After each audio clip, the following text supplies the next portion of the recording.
welcome back to Hometown TCG. Ladies and gentlemen, my name is Josh, and if you've been following the channel, you see that we are getting back into our Classic Constructed Deck Tech series.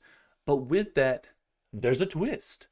Our patrons are getting access to these decks well before any YouTube video goes out. They're getting access to all of our testing notes, and most importantly, they're getting access to a guide that outlines how to play each specific deck so they can just snag this deck list offline, build it, go to their local armory, and get some wins. So guys, if you want a chance to check out that guide, visit the link below. That will be a link directly to our Patreon to this deck's guide. Hang out with us on our Discord, and we appreciate all you guys always following along. So let's get into our deck tech for today. And you guys know, if you follow the channel, you saw John yesterday come out with this Lightning Lexi build that's pretty sweet. This deck goes wide, it throws 1,000,000 attacks, it's doing additional chip damage on top, it's got ball lightnings.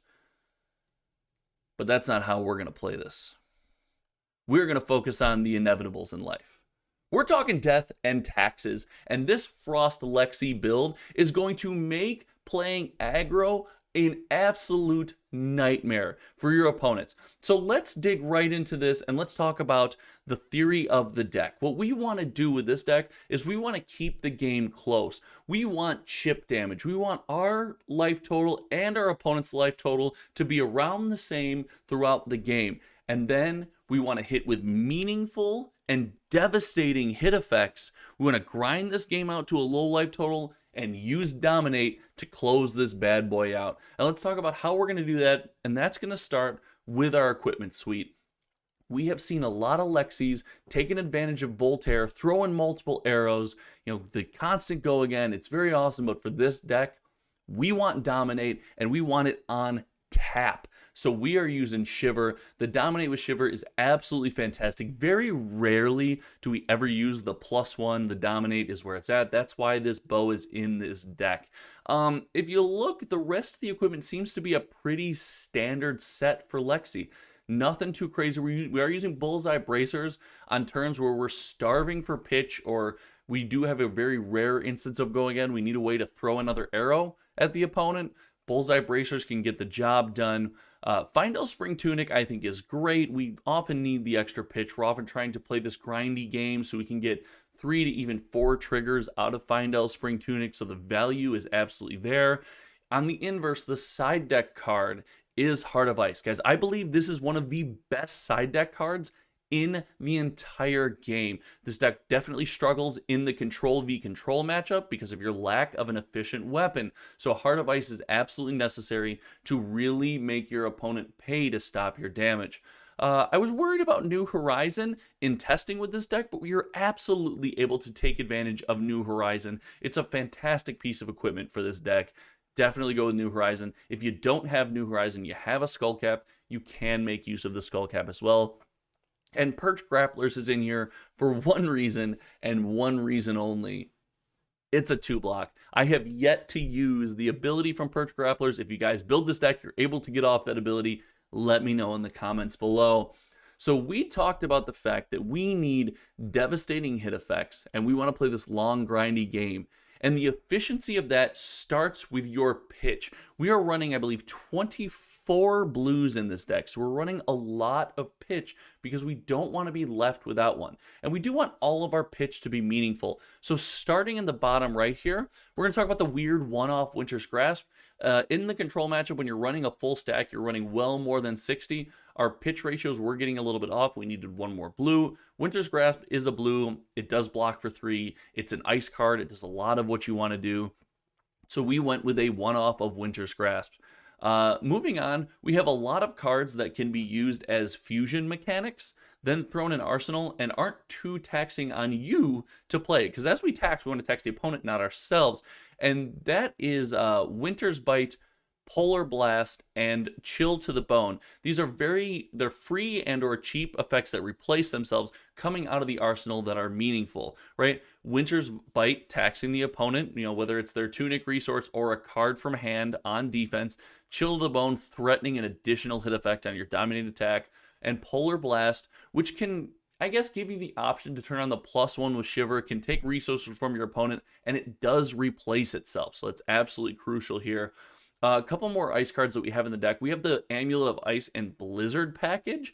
Amulet of Ice actually gets a good opportunity to trigger here in certain matchups, and Blizzard is 100% gas into these very aggressive aggro strategies, but they often don't run in the same package. So it's kind of an Amulet of Ice or Blizzard look from you. You definitely don't run both. And again, if you want more information on that, you can find it in the guide, link in the description.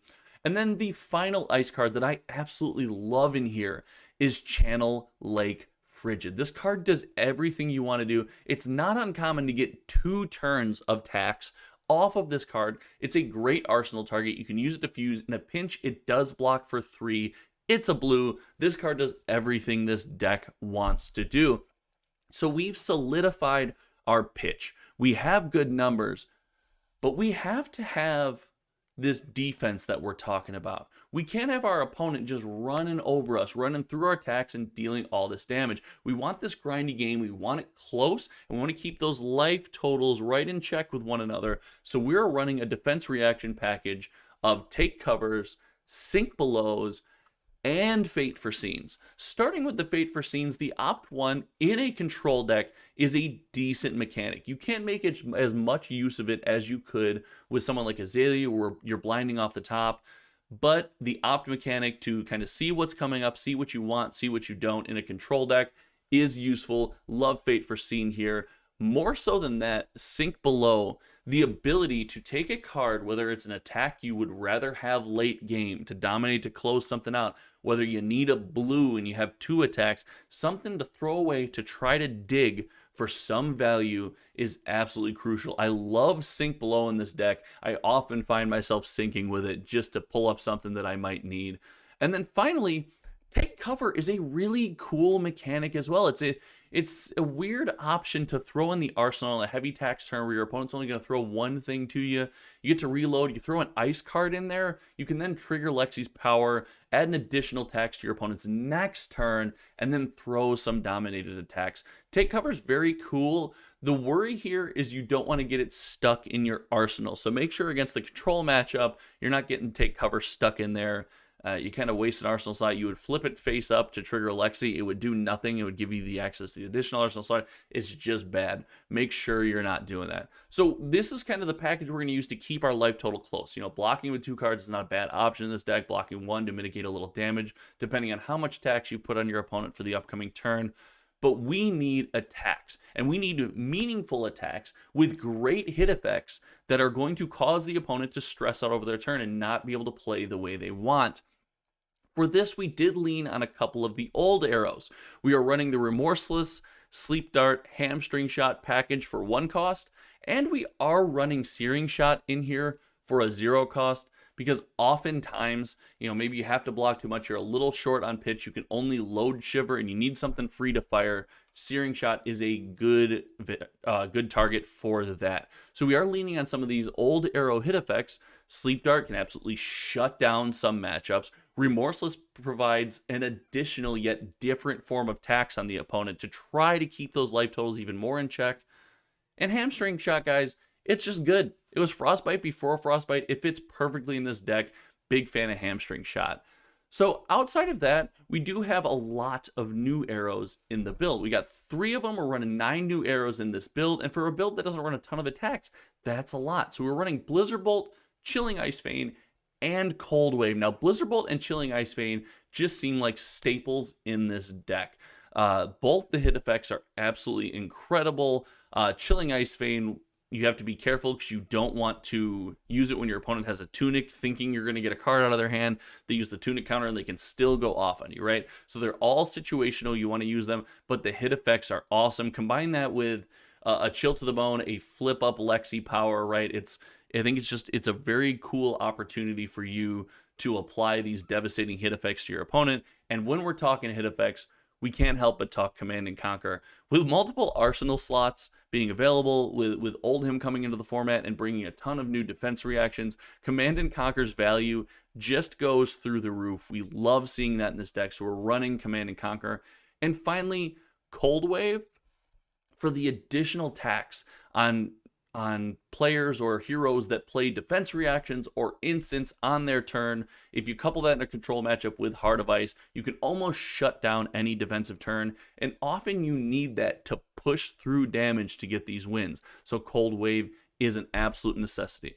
But you guys know, if you've tried playing Ranger before, just throwing a dominated arrow with a cool hit effect is not enough. Those arrows need to be buffed. And to buff those arrows, we lean into some new and some old. As far as the new, we're leaning into Icequake. Icequake is fantastic in this deck. It frost fuses, it flips up to create frostbite tokens. It provides an additional hit effect. There's an argument to play 6 copies of Icequake. It is that good in this deck. We love this card in this deck. Thinking about putting in the yellows. For now, we have been running the reds, and it has been doing work. We're also leaning into Lightning Press as the deck's free attack reaction. Again, we're considering that often we're playing on limited hand structure. We're kind of forcing these hit effects on our opponent and these taxes, and we want to make sure that our hit effects hit. Lightning Press is a great way to go over the top for free and make sure those hit. We're also leaning into Pulse of Volthaven. If you're playing Ranger, I don't think it matters. Or, sorry, not Ranger. If you're playing Lexi, I don't think it matters what build you're playing. You play Pulse of Volthaven. It triggers both sides of her power. It's a free buff for 4. It's a really cool card. 100% leaning in to Pulse of Volthaven. For the old buffs that we're looking at, we are running Increase the Tension. We talked about how we do struggle in the control matchup. Increase the Tension helps with that struggle. So anything that we can buff ourselves in areas where we're weak, we love throwing that in this deck. We are also running Take Aims. Now, the reload mechanic on Take Aims is often not used for an arrow. It's often used for some kind of frostbite or additional effect frost card that you can flip up with Lexi and either then buff something, grant an additional hit effect, Polar Blast, Icequake, things like that. But the reload mechanic can be used in very interesting ways, and we're very big fans of Take Aim. So guys, oh, sorry, I almost forgot, last but not least, Weave Ice. Now, Weave Ice is a weird one because we're running a lot of old arrows, and Weave Ice only buffs your elemental stuff. There's internal conversations for version 1.2 or version 2 of this deck to remove a lot of the old arrow package and really lean into those new elemental arrows with these hit effects. And there's an argument then for Weave Ice being stronger. Right now it's up in the air. It does fill a lot of our ice quota, so we're big fans of Weave Ice. But I think the deck, to really make awesome use of this card that I think is very good in this deck, might have to lean a little bit more on those elemental arrows. But stay tuned for version 2 when we discuss that. So guys, this is the deck. Again, it plays a grindy matchup.